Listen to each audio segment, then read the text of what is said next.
The book is called The Rabbit Who Wants to Fall Asleep, and it was written by a Swedish behavioral scientist. And on the front of the book, it actually says, "I can make anyone fall asleep." So we decided to put that to the test.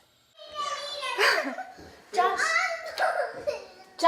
do you think a book could cure all your nighttime troubles? No. I'm doubtful. Danielle and Curtis Weatherby say for their two kids, 5-year-old Josh and 4-year-old Jillian, bedtime isn't always easy. We're gonna do it together. Josh. Jillian has never been a sound sleeper. She's up a couple times a night, usually comes into our room once or twice, and it's incredibly disruptive. I mean, we wake up, then we gotta get her back to sleep. It's a whole production, and we would be delighted if she would just stay asleep all night long and we could all get a good night's sleep.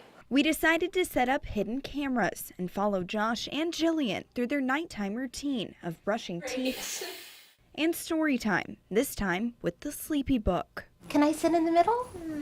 Sure. Okay. Oh. For close to 24 minutes, Danielle and Curtis read The Rabbit Who Wants to Fall Asleep to Josh and Jillian. Sleepy. Oh, I'm sleepy too. The author says the book focuses on repetition and saying phrases a certain way to achieve relaxation and sleepiness. Now, fall asleep. Once the book ends, the kids are put to bed and the lights are turned off. We thought it worked with one of our children and did not work with our second child. Danielle says the repetition of the book, as well as how long it took to read, worked for the kids. But saying their names throughout the story, as the book instructed, was not productive. Call me a bunny. Our kids ended up competing as to whose name was said more times, and so they turned it into a competitive game, which didn't help them fall asleep. But Danielle says the rhythm of the book was definitely working on her.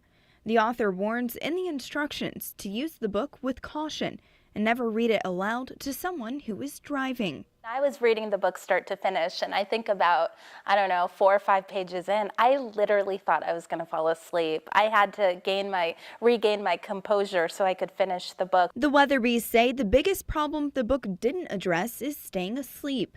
Jillian woke up several times throughout the night.